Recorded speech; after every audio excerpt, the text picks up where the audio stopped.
Recibimos a un miembro del comité político del Partido de la Liberación Dominicana, pero de los fundadores de ese Partido de la Liberación Dominicana y ex rector de la Universidad Autónoma de Santo Domingo, comisionado para eh, la reforma de justicia y además ministro en su momento en el gobierno de Leonel Fernández de Interior y Policía.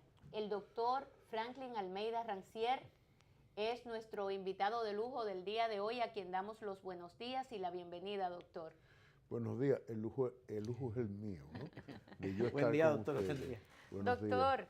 hay una situación a lo interno del Partido de la Liberación Dominicana que se viene cocinando desde hace tanto tiempo y que tiene altas y bajas y que a veces como que el tema se calla y a veces entonces resurge con más fuerza.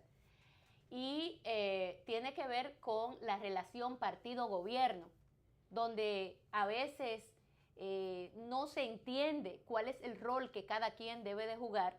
Y ahora se agrega a esto el tema de las primarias abiertas o cerradas, que el comité político ha tomado la decisión de buscar unos juristas, pero los juristas no aparecen. ¿Qué es lo que está pasando con el tema, doctor? Bueno, lo dijo en algún momento Juan Bosch. En política hay cosas que se ven y cosas que no se ven. Y con frecuencia las más importantes son las que no se ven. ¿Qué hay detrás de las primarias abiertas? Bueno, cualquiera puede decir que se trata de desmontar los partidos políticos, y es verdad, disolver totalmente la membresía y el derecho que tienen los miembros, eso es así. Pueden decir que es una forma novedosa de hacer las cosas. Así no es, pero bueno, ¿qué se va a hacer? Porque eso es más nuevo. En el siglo pasado se aplicó en muchos países, hasta en Uruguay se le llamó ley de lema, que es lo que más se acerca a unas primarias. Lo que hay en el fondo es que la sociedad dominicana se resiste a que una medida de esa cosa se le aplique a los partidos políticos por razones esenciales. Número uno, los partidos son y deben ser, aunque no lo sean en este momento, fuerzas organizadas de la sociedad para propiciar cambios o consolidar lo que hay. Sí. Los partidos políticos deben tener mucha libertad de expresión y de organización. Por eso está amparado en la Constitución de la República el derecho de los partidos políticos a asociarse, a ser una filial de personas, agrupamiento de personas. Y ahí hay un principio básico que se aplica con el tema de por qué la primaria abierta no.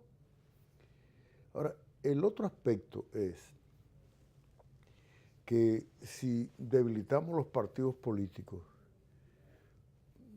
¿qué se busca? ¿Qué se quiere? A eso la gente le tiene un poco de reserva. Puede pensar la gente que se trata de darle más poderes al que gobierna. Y eso hace entonces que se vea con suspicacia la idea. Y otros, que es una expresión que se ha dado frecuentemente, suponen que si con las primarias se violenta la Constitución, porque las primarias abiertas violentarían la Constitución. Y explico otra vez ahorita por qué, pero si se violenta la Constitución con la primaria, se violenta con cualquier cosa. Y más cuando siempre en torno al poder hay mucha gente que disfruta del poder, sea por los beneficios que deja, o sea por las carencias que tiene, que entonces el poder le suple esas carencias. Entonces, por muchas razones, el que está en el entorno del poder presiona para retener el poder. Fíjate que a mí me decía Leonel, me ha dicho 2 veces, ya, usted es el único que no se ha puesto guapo porque yo lo quité. cuando me sustituye como ministro de Interior y antes como secretario de Estado, comisionado para la justicia. Y yo le dije, bueno, pero si me pone por un decreto, por otro decreto me tienen que quitar. Es una facultad del presidente de la República. Pero la mayoría de las personas se molestan y se ponen enemigos del presidente que lo quitan. Entonces la prensa de maldad usa la palabra destitución. Sí. Entonces el poder, la gente se arraiga a él. Usted ve que cuando andan y manejan el poder, abusan de él, por ejemplo. Entonces la sociedad en sentido general también guarda el temor de que eso implique otra cosa más adelante en el camino.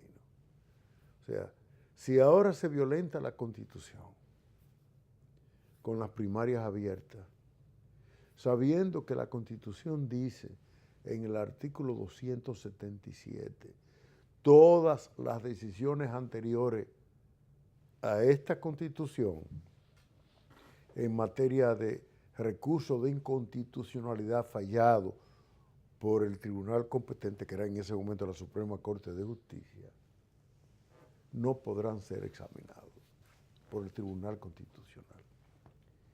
Y el Tribunal Constitucional, ante algunas acciones interpuestas después del 2010, que fue cuando se creó también, por lo menos tiene 2 o 3 fallos ya, rechazando, declarando inadmisible recursos interpuestos ante el Tribunal Constitucional que ya habían sido fallados por la Suprema Corte de Justicia, anterior a la Constitución del 2010. Luego, lo que dice el artículo 277 es que esas decisiones son pétreas, que no pueden ser cambiadas. Para usted cambiarla, usted o desconoce la Constitución o usted modifica la Constitución. Y aún modificando la Constitución, ahí hay un problemita que habría que discutir. Porque esto es un tema que tiene que ver con seguridad jurídica, que es algo sumamente importante. Entonces, para sintetizar, ¿qué teme la gente que se esconda detrás de las primarias abiertas? Bueno, el deseo de cambiar la Constitución. De cambiar la Constitución con el propósito de otra vez... Sea violentándola o sea con otra. Sí, porque hay que cambiarla. Y si la cambiamos para esto, la cambiamos para aquello. Claro. Estamos hablando de una nueva reelección del presidente de la República, estamos por hablando ejemplo, de cambiarla. De cambiarla. ¿Con qué propósito, intención? Es un tema que tiene que ver con el poder. Ahora bien, ¿está el presidente en eso? Bueno, el presidente puso al ministro administrativo de la presidencia, el señor José Ramón Peralta, a decir públicamente que el presidente no estaba en reelección, sino estaba por trabajar en el gobierno. Aunque anoche, como ya se sabe, ese ministro convocó en su casa una cena con un grupo de senadores. 25 senadores. Eso me dicen. Y eso tiene un propósito, obviamente, legislativo. Ahora, eso no puede manejarse tampoco así. ¿Es iniciativa de él o es iniciativa de quién? O sea, esas son las cosas que crean preocupación. Porque cuando todo parece que podemos irnos entendiendo, de pronto se perturba en el camino. ¿Por qué se perturba? Porque eso crea una especie de inseguridad en lo que se está haciendo. Eso baja la expectativa de entender que este partido, si se divide, sale del poder. Y hay quien está jugando porque ignora, y se ignora que a veces el que está en el poder pierde mucha perspectiva. O sea, si se rompe el partido ahora, si se divide en este momento, piensan, da tiempo a recomponer. Eso no se recompone con dinero, eso no es verdad. Usted puede lograr cosas con dinero, pero hay cosas que no se compran con dinero. Y una de esas cosas es la confianza. No hay manera de usted comprar confianza. Así mismo. Y si se compra, díganme dónde la venden. Que hay muchos amigos míos que requieren y necesitan una dosis de confianza en ellos mismos.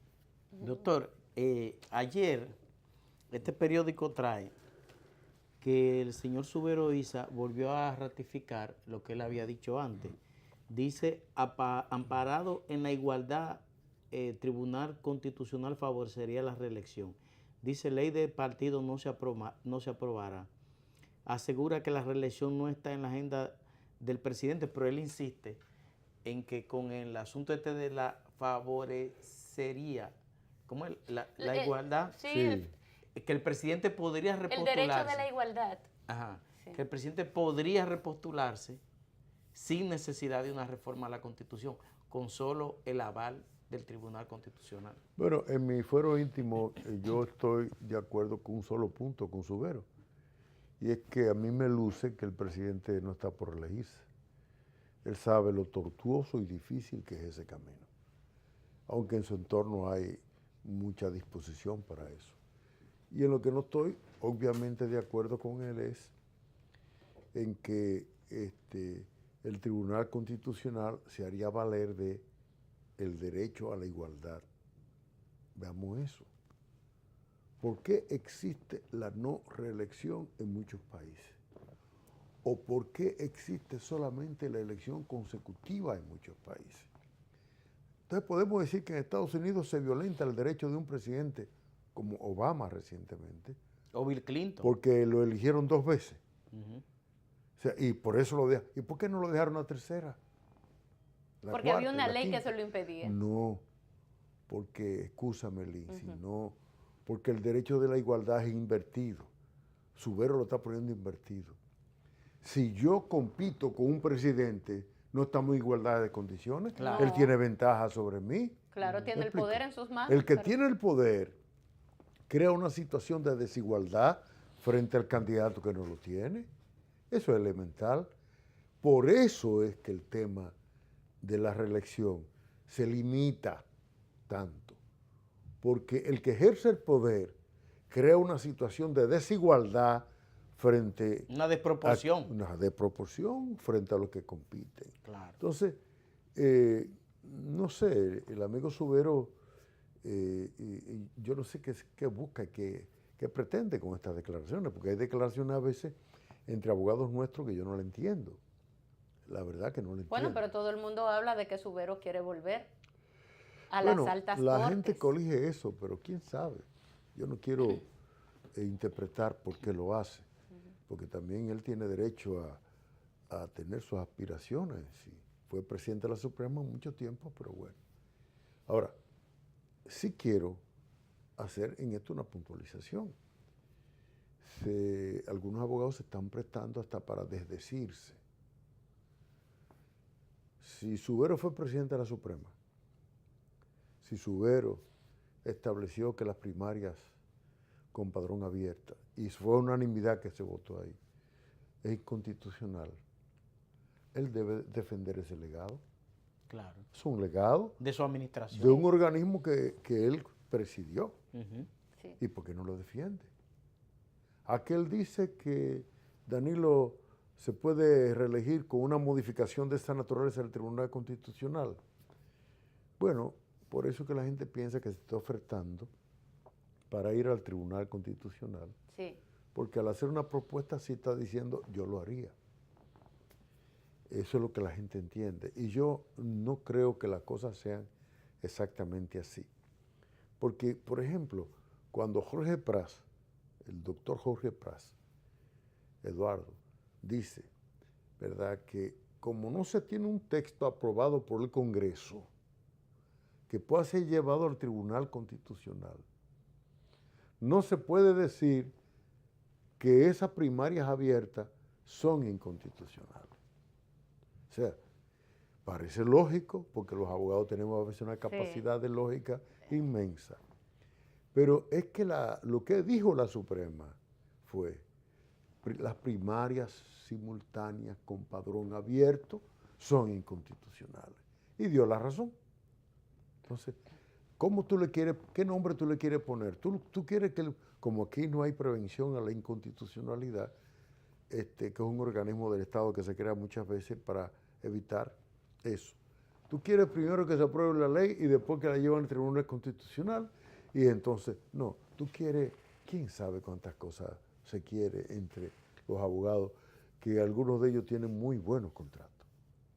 No, y entre ellos el propio Eduardo Jorge Prats, porque tiene varios contratos con el gobierno. Eso me dicen. Ahora, doctor, ¿no sería políticamente hablando un suicidio o demasiado irse al extremo, inventar con el Tribunal Constitucional, que es lo que está ahora mismo acariciándose esa idea y ventilándose por otro lado, y en los corrillos de cualquier institución es el tema que se toca, de que Danilo Medina no necesitaría ir al Congreso de la República para él saltarse con una nueva reelección, sino que él lo va a resolver con unos cuantos jueces en el Tribunal Constitucional, sobre todo cuando el año que viene por lo menos 4 o 5 jueces de esos salen ya porque algunos cumplieron el tiempo, tal es el Gómez Berger. Gómez Berger, y otros ya cumplieron su periodo.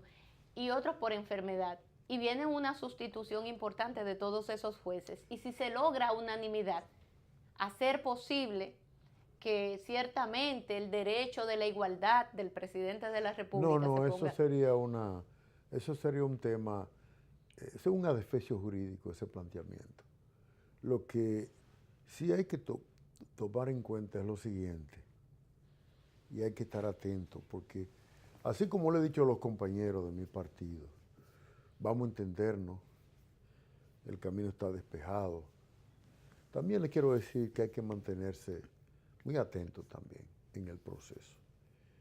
Por ejemplo, la ley de partido es una ley orgánica. Lo establece el artículo 212 de la Constitución cuando se refiere cuáles son las leyes orgánicas, incluye lo que tiene que ver con el sistema electoral. Y el partido, su función más esencial, una de ellas, es justamente el montaje del proceso electoral. Sí. Ley orgánica significa que se debe aprobar en el Congreso con las 2/3 partes. Es un voto calificado. ¿Tiene el PLD las 2/3 partes? No la tiene. ¿Cuál es la posición del bloque opositor? Que ellos no aprueban esa primaria abierta en la ley de partido. Han llegado más lejos, dicen mejor que no haya ley de partido. Pero hay quien acaricia la idea y la posibilidad de que puedan aprobar esa ley con mayoría simple, lo cual significaría una violación constitucional. Por donde quiera uno puede decir, se nos puede asomar el mismo planteamiento, violación constitucional. Y ley orgánica es, y se aplica a leyes muy específicas, que es la Constitución que la define.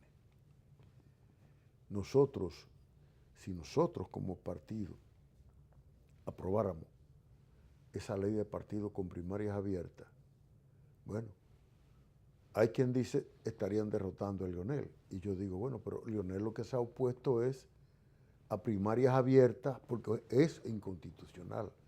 Él no ha dicho me gusta o no me gusta. Él ha dicho esa es inconstitucional. Y lo que defiende es el tema de la inconstitucionalidad. No es si gana o no, o gana con abierta o cerrada. Ese no es lo que él planteaba. Desde el principio ha hecho ese planteamiento.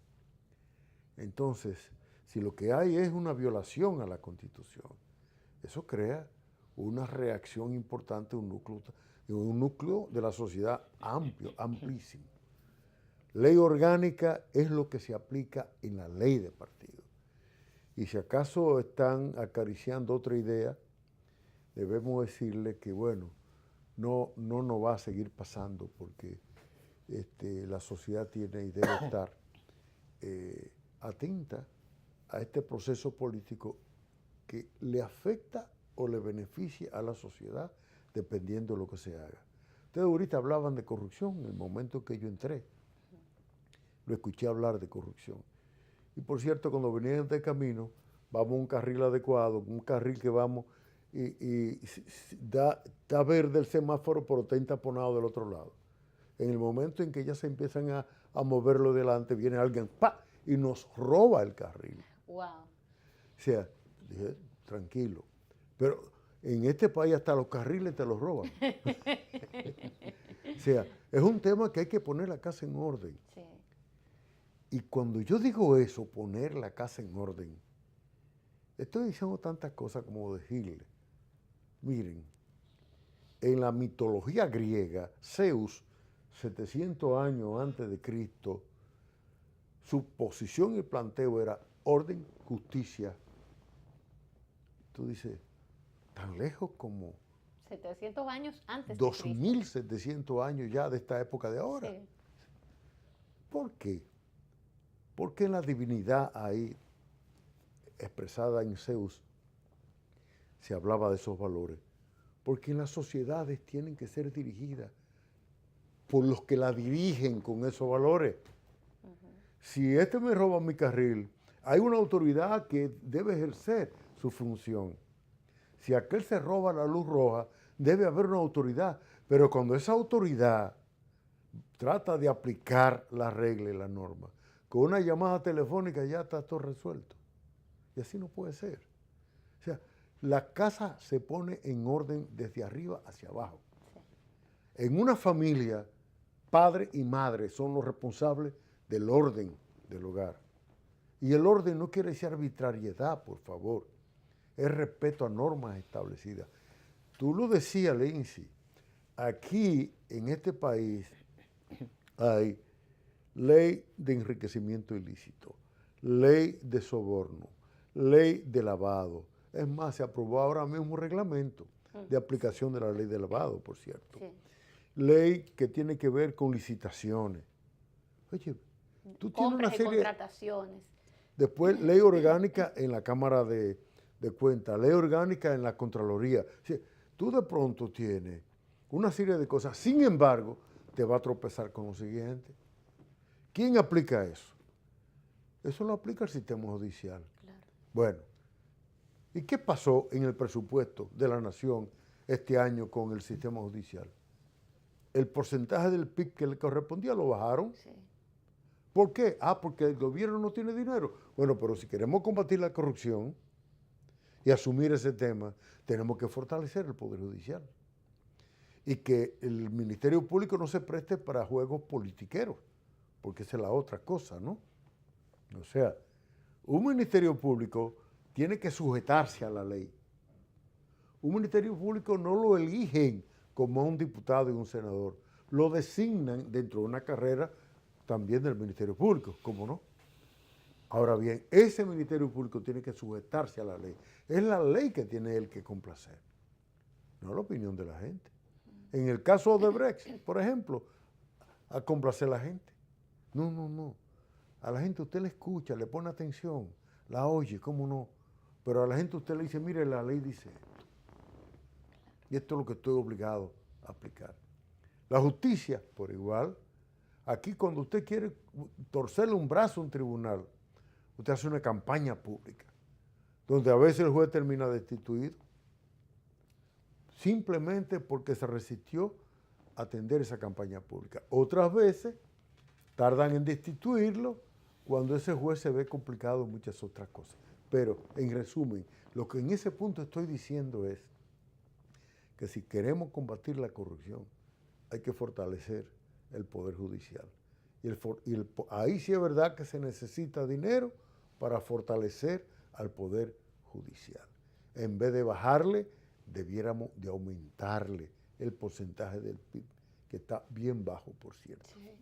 Sí. Y se está violentando, porque ni siquiera se cumplió con lo que establece la ley, muy por el contrario. Doctor, pero yo quiero volver, para quizás concluir con el tema de primarias abiertas o cerradas, de una serie de travesuras, digamos que un poco hasta peligrosas, muy peligrosas, que están cometiendo algunos advenedizos de la política. Y otros que quizás no sean tan advenedizos, pero que tienen una maldad tan grande que los hace ser, incluso a veces cometer errores que no tienen cómo resarcirse. escuché un planteamiento y leí otro planteamiento de gentes muy ligadas y personas que están defendiendo las primarias abiertas. Y ponen sobre la mesa, entonces, un tema que la verdad a mí me ha sorprendido y es el caso del PRM, como usted ha mencionado. El PRM ha fijado una posición. Sin embargo, se está jugando a lo que pasó en la vez pasada con el tema de la reelección, la modificación a la Constitución de la República, que no se tenían supuestamente los legisladores para modificar esa ley, que era orgánica también. Sin embargo, al final se dice que hubo compras de voluntades de todos los partidos políticos o de una gran mayoría, de una cantidad importante, y se logró la cantidad adecuada, aún con toda la fuerza y todo el poder, pero llegó el señor del maletín ahí y eso arrasó. Y esa modificación se dio y hoy tenemos al presidente de la República reelegido por esa reforma a la Constitución. Ahora vuelve y se hace el planteamiento de que una cantidad importante, tan importante como la que completaría esa mayoría absoluta en el Congreso de PRMistas, pudieran levantar la mano a favor de la modificación para que sea posible las primarias abiertas. ¿Tiene usted conocimiento de eso y hasta dónde, cuáles serían las consecuencias de una aprobación de unas primarias abiertas violatorias a la Constitución, como bien usted lo ha expresado? Y yo hablo ya en términos partidarios, el PLD. Ya. Pero a mí me luce que es una especulación esa, porque la posición que ha tenido especialmente el PRM ha sido muy firme con el tema de las primarias abiertas, porque si alguien sabe que eso lo aleja también de alguna posibilidad de ir al poder, son esas primarias abiertas. Por eso que el PRM también está acantonado, por decirlo de alguna forma. Y no creo que legisladores de ellos vayan a levantar la mano. Si levantan la mano, todo el mundo va a creer que se vendió, aunque no se haya vendido, porque eso es así. Eso es así. Ahora, y confiar en que eso va a ocurrir, de que ellos levanten la mano, es un riesgo para quien lo intente. Porque para el 2015 hubo sorpresa. Fueron hechos presentados muy abruptamente, muy rápidamente. De pronto, todo se convirtió en algo que parecía que no podía suceder. Ahora no. Ahora la gente está atenta. Y por eso la gente entra también en tantas especulaciones, porque tiene aprensión a que traten de cambiarle las reglas de juego. Y debo decir y reiterar que la parte que estoy expresando tiene mucho que ver con lo que una buena parte del partido piensa. Yo no hablo del comité político, hablo del partido. Y es que la Constitución del 2010 tiene que ser respetada, ya que la del 63 no se respetó. La del 63 fue una constitución que sirvió de referencia para la Constitución del 2010. Lo que está en juego ahora mismo es la Carta Magna, la norma sustantiva que nos maneja todo. Y por eso es que hay también tanta voluntad, y vuelvo a decirlo, tanta voluntad con que eso se respete. Y si eso se hace respetar, simplemente consignando en la ley de partido cualquier otra normativa que no sea una que viole la Constitución. Es eso. Porque si están confiando en que el Tribunal Constitucional la va a cambiar, eso es parte de corromper el sistema también. Sí. A mí hasta me duele que mi amigo Subero plantee como que el Tribunal Constitucional lo puede hacer. Amigo mío, pero usted encabezó el Poder Judicial durante 14 años. 14 años. Usted está pidiendo que se corrompa. Que se corrompa el Poder Judicial, el Tribunal Constitucional, a cambio de que los jueces que están ahí se queden. Cuidado si usted lo que está propiciando es que se vayan. Porque la reacción de la población en la sociedad dominicana la veo, pero que a veces, como yo soy del comité político, A veces veo a mis compañeros en el comité político, y por eso se lo dije en la última reunión. Aquí obviamente hay una mayoría para aprobar esa ley de partidos con primarias abiertas. Y ustedes van a derrotar a Leonel Fernández, que está defendiendo un criterio constitucional. Pero cuando llevemos esta ley al Congreso, el que va a ser derrotado es Danilo Medina, por propiciar esto también. Entonces, derrotamos aquí a Leonel y derrotamos a Danilo en el Congreso. ¿A quién estamos derrotando? Al Partido de la Liberación Dominicana, por PLD. supuesto. Si se pretende y se quiere eso, bueno, tiene que ser un antipartido el que quiera eso. Yo realmente, te digo, en el partido predomina una idea muy clara. Aún en aquellos compañeros que se le atribuye ser danilistas. Ya esto no es un problema de leonelista o danilista. Esto es un problema de sobrevivencia partidaria.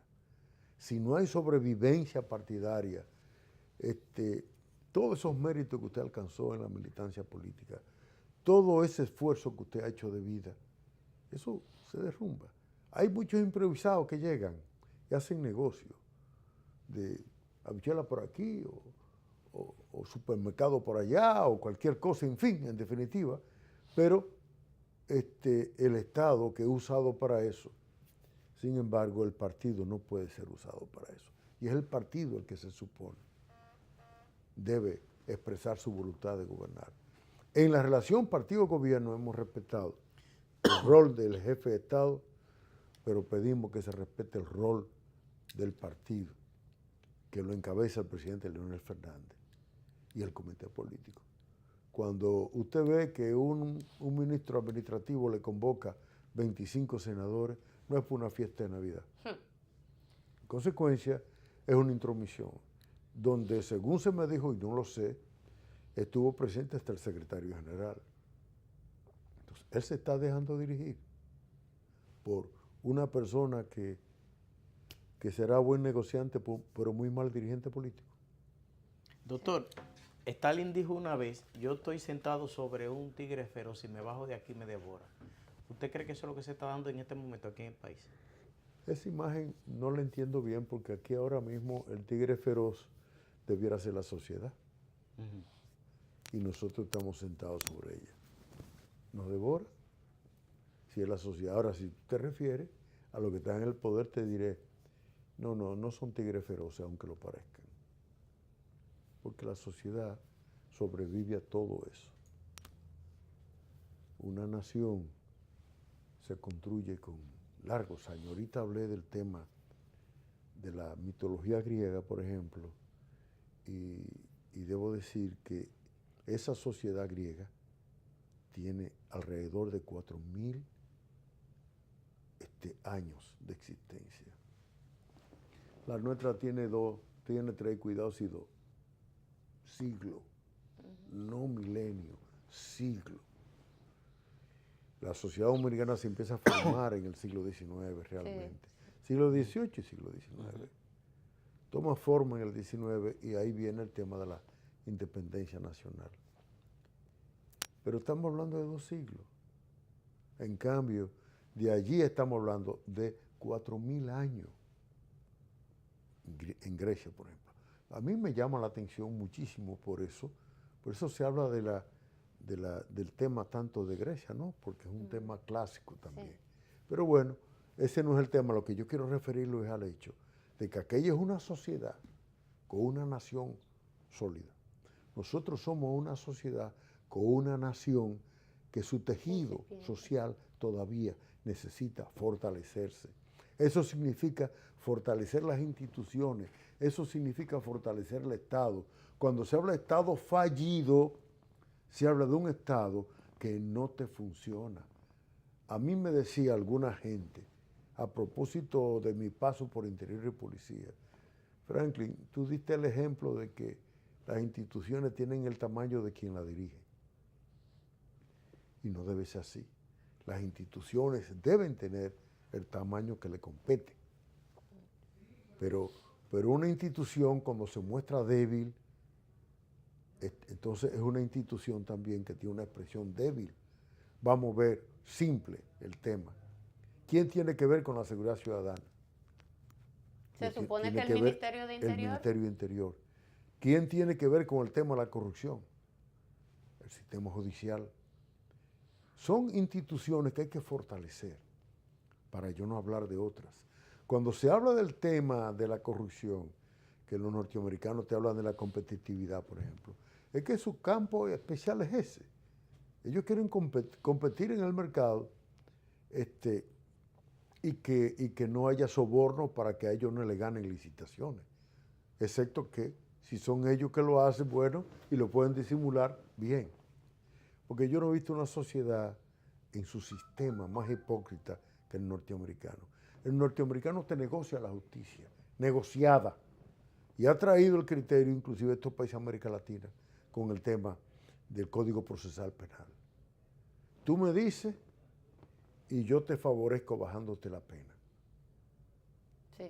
Tú delatas y yo hasta te libero, ¿no? Te cambio el nombre, te cambio pero todo. ¿cometió o no cometió un delito esa persona? Sí la cometió. Ahora, ¿por qué cambian los roles, el papel? Porque antes era con tortura. Ahora es negociando la justicia. La justicia, y además en manos de personas que casi le dejan el criterio a esa persona, casi para que lo haga. Termina eso corrompiéndose. Porque el sistema tiene que funcionar como sistema. La corrupción tiene que ver con la justicia y por tanto con la impunidad. La corrupción tiene que ver con el tema de los controles. La seguridad tiene que ver también con el tema del orden y los controles. ¿Y qué ocurre? Cuando eso no funciona en una sociedad, cualquiera piensa que cualquiera puede hacer cualquier cosa, hasta quedarse indefinitivamente en el poder. Eso no puede ser. No, estos tiempos no es para eso. Doctor, usted habla de una nación joven, igual que una nación joven, una región joven en sentido general. Sí. Y América es joven. América es muy joven y las experiencias son las que hacen... Destruimos las sociedades al establecerse los europeos aquí, destruimos la sociedad originaria, Sí. los pobladores originarios. Así mismo es. En algunos lugares ha sobrevivido, pero muy precariamente. Exactamente, doctor. Y lo que está pasando aquí en República Dominicana no es ajeno a lo que está pasando en la región. Nosotros somos parte de todo lo que está pasando. Tal es el caso de Ecuador. Y hablo de las crisis políticas que se está viviendo en la región. Hubo un boom de partidos progresistas al mando, dirigiendo las naciones de muchos países de la región, incluso saliendo, flotando y sobresaliendo figuras tan importantes como la de Hugo Chávez, que se convirtió en el líder de la región, o figuras tan importantes como la de Luis Ignacio Lula da Silva, que también era otro que emergía a pesar de que lo han querido aplastar y hacerlo añicos de distintas formas.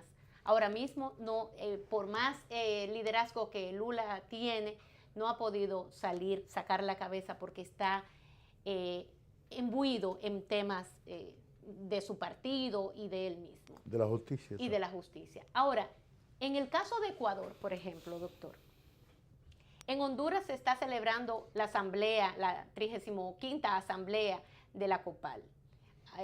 Manolo Pichardo, que la dirige, que es un dirigente de su partido PLD. Y me dice Manolo, que pude conversar con él en el día antes de anoche, me dice que tuvo serios inconvenientes. Le pregunto que si Rafael Correa va y me da la información que no.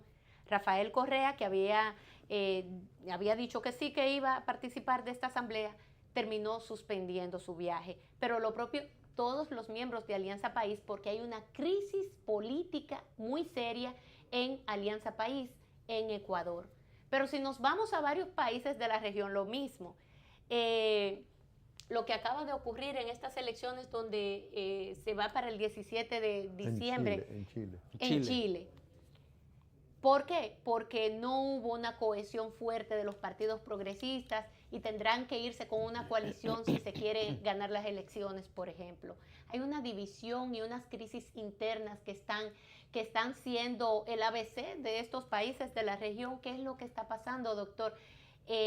¿Cuál es ese choque de ideas tan fuertes que hace posible el debilitamiento de los partidos políticos, incluyendo los partidos progresistas, que luego de tener un boom, de repente se esfuman muchas cosas que estaban sembrando esperanza a toda la región?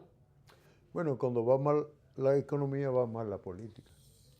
Y en América Latina ha ocurrido eso, ¿no? O sea, la crisis económica mundial le ha afectado. La variación, digamos, en el modelo económico chino también le ha afectado, porque China ha dado un giro hacia una producción industrial para aprovechar su propia población. Sí. Son unos 1.300 millones de habitantes. Y entonces los insumos que compraban en América Latina, bueno, eso disminuyó mucho. Igualmente que el mercado petrolero, como se sabe, bajó. O sea, se deprimió el mercado mundial. Es tanto así que América Latina el año pasado no tuvo crecimiento, decreció. En cambio, solamente unas pocas naciones sí crecieron. Nosotros, muy pequeñas. Panamá, fuimos como 4 naciones que crecieron del total. Entonces, en este año se esperaba un poco más de estabilidad. La situación sigue siendo precaria. Si en la casa no hay dinero para comprar la comida, cualquier pedazo de pan que entre puede crear problemas entre los hermanos. Eso es lo que pasa, para ponerlo gráficamente el asunto. Lo que pasa en Ecuador no es distinto. Ahora, ¿qué pasa en Honduras? ¿Por qué no van a Honduras a pesar de que fijaron el evento allá? Bueno, hay unas elecciones en Honduras, pero quien es el presidente de la República, que es candidato también, ahí está el tema de la desigualdad. Sí. Se quiere quedar en el poder, Sí. por eso es candidato otra vez. Y está usando todos los artificios para quedarse en el poder. Hasta el extremo eso que tú decías. Bueno, detienen en los aeropuertos personas porque suponen que son venezolanos, cubanos. Mentira, es porque realmente no quieren ahí personas que puedan ser testigos del proceso electoral. Sí. Que luce ya defectuoso. Ojalá que... Hay tanto que en broma Almagro con Venezuela. Sin embargo, tú no has oído una sola expresión de la OEA con el tema de Honduras. Una sola. Por yo irme al punto que tú tocabas. Eso es así, doctor. Sí. En Chile, bueno, el proceso electoral chileno es una lección interesante también, porque ahí está como una fuerza de izquierda emergió con tanta presencia como que ellos deciden quién gana el proceso electoral próximo, ya que tienen un 20% de la votación que se lo pueden aportar o no aportar a quien quieran. Y en Chile esto no es más que una consecuencia de una alianza política que se desgastó en el poder, porque esa es la expresión de la Bachelet. Sí. No nos engañemos, el PLD es una alianza partidaria. El PLD solo no ganaba en los procesos electorales como lo ha ganado, con más de un 50%. En primera vuelta. Sin los pequeños porcentajes de los partidos aliados. Ganamos en el 2004, 2006, 2008, 2010, 2012, 2016. 6 procesos electorales consecutivos con más de un 50% de la votación. Ahora, réstele los partidos de oposición, aliados. Aliados. Sí. Y se dará cuenta que los porcentajes era y es lo que ayuda. Entonces, en el balotaje, que es la segunda vuelta, usted tiene que tener también el respaldo de fuerzas que lo acompañaron en la primera y sumar nuevas fuerzas. Entonces, se entra en alianzas. Al entrar en alianza, a veces son los aliados, como pasó en Brasil. Temer, bueno, el presidente Temer, sí, lo que era aliado del PT, su partido. Sí. Y él se quedó con el poder. Temer se quedó con el poder. Un partiducho de burócratas, que eso es lo que son. Entonces, en América Latina se está dando un fenómeno interesante que debemos y tenemos que darle seguimiento cercano, empezando por la República Dominicana, porque ganamos 6 procesos consecutivos con más de un 50%, eso ha acreditado al PLD en América Latina. Y se preguntan, ¿y cómo lo hacen? ¿Y cómo logran esto? Claro, lo que pasa es que hay raíces en el PLD. Se fundó para hacer gobiernos aceptados para solucionar y atender desafíos de la población. En este momento tenemos grandes desafíos como partido político. Ciertamente es un desafío el de la corrupción, marque o no marque electoralmente, es un desafío. El tema de la seguridad ciudadana es un desafío. El tema del modelo político que se nos puede ir agotando en las manos puede ser un desafío porque el gobierno se ve obligado a tomar prestado para completar un presupuesto, que lo tiene que mantener alto el presupuesto para poder tener expansión del gasto, al expandir el gasto, mover la economía. ¿Quién se beneficia con el movimiento de la economía? Los más ricos.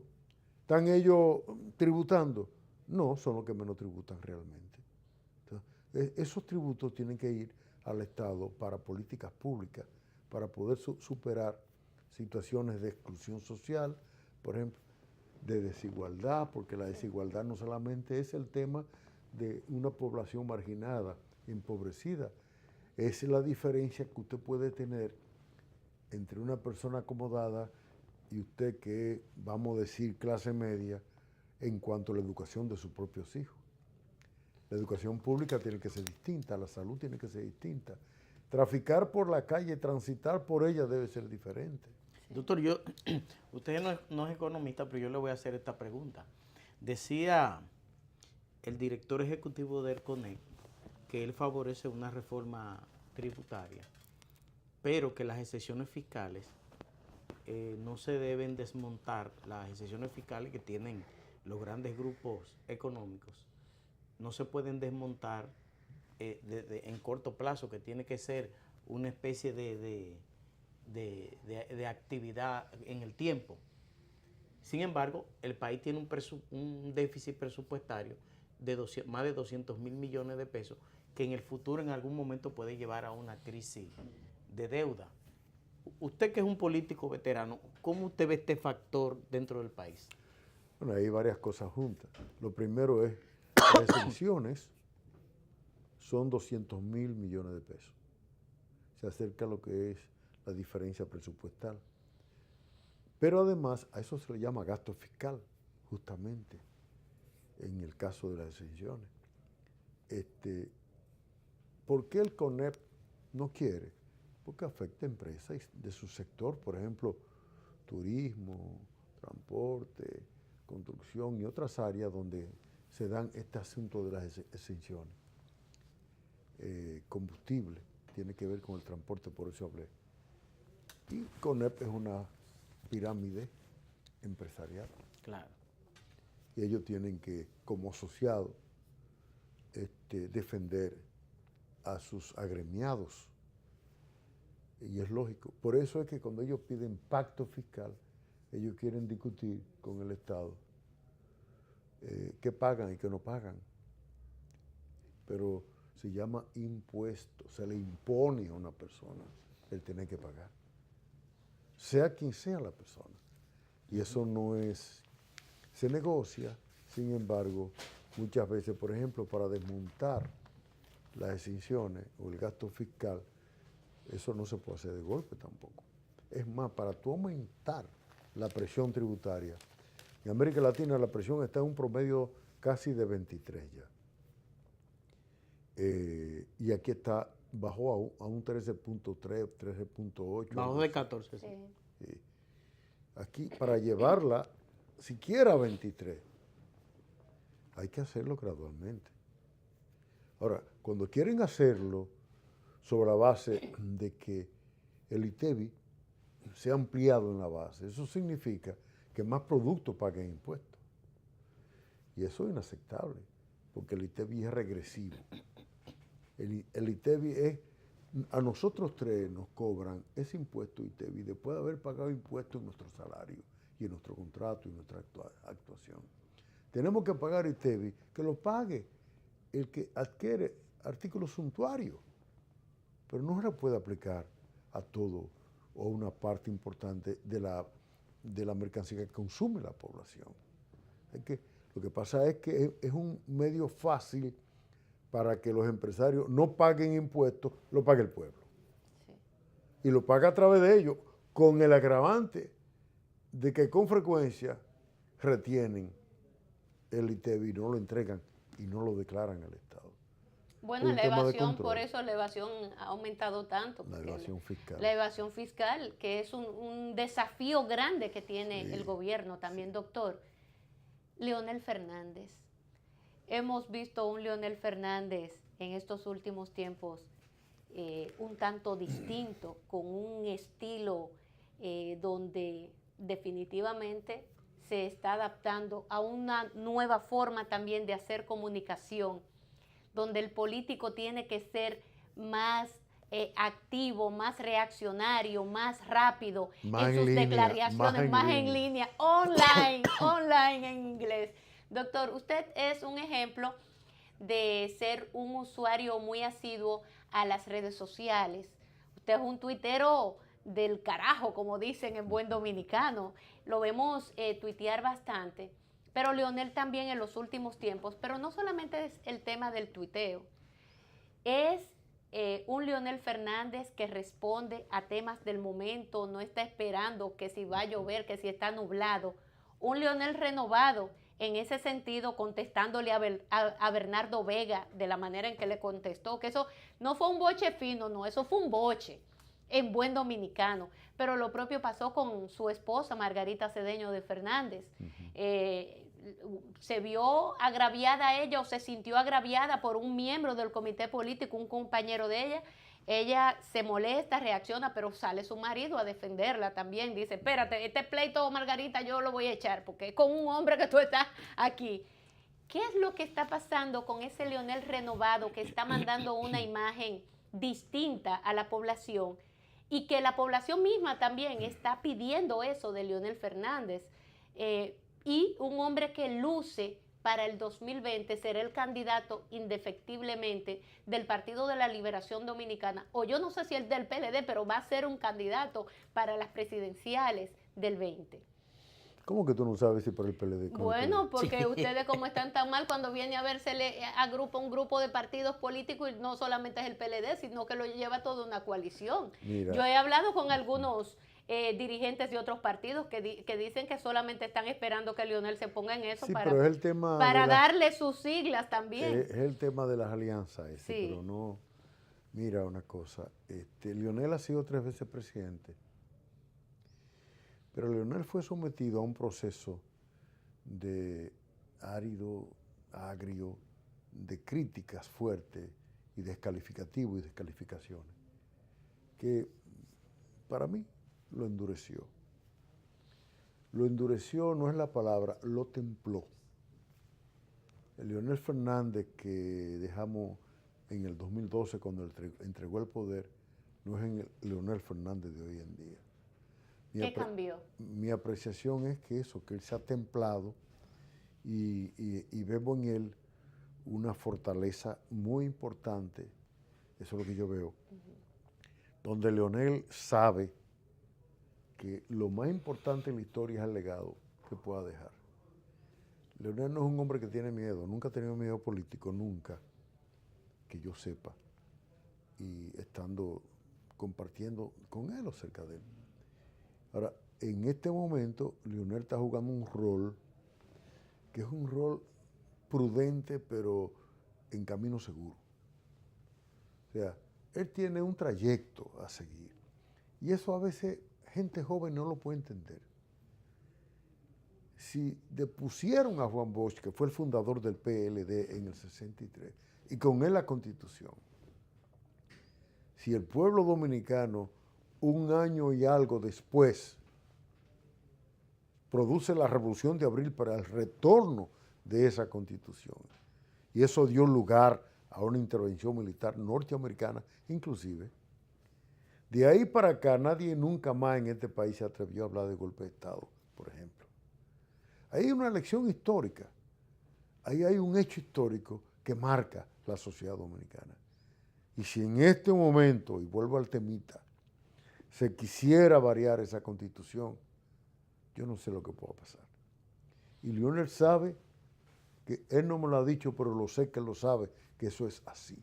Que él tiene un rol más importante que ser candidato, y es asumir la defensa de la Constitución. Porque esa ya no es solamente esa su Constitución, sino esa es la que deja un ordenamiento jurídico para consolidar una sociedad. Y a los líderes les corresponde jugar su rol, su papel. Cuando un líder se disfraza de mujer y se va por la frontera, hasta ahí llegó. Fíjense que en el caso de Barcelona, el amigo se fue de Barcelona. Puigdemont. Sí. Ajá, Puigdemont, sí. Y sin embargo, como que uno siente que se debilitó. Él tenía que ir preso. Sí. Que mira, cualquiera no cae preso. Bueno, hay que prepararse para caer preso.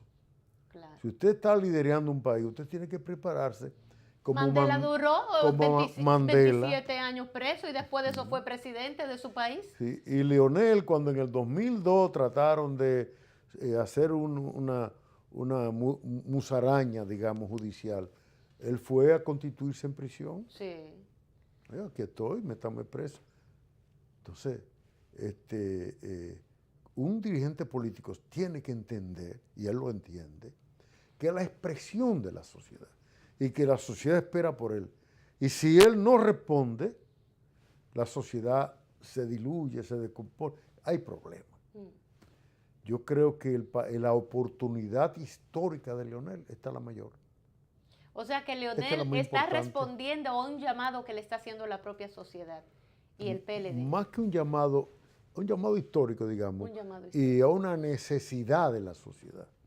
Doctor, Si tú vas a hablar de liderazgo, hasta dentro del PLD y fuera del PLD, el líder es Leonel. sí, claro. Y cuando te lo miden, eso es lo que da. Sí. Eso lo dijo la encuesta Gallup, la última entrega que hizo la Gallup. También se quedó al desnudo el liderazgo que ejerce Leonel a lo interno y fuera del PLD. Como esa misma encuesta dijo que en el PLD hay 3 que marcan. Danilo que no puede, Leonel y más abajo Margarita.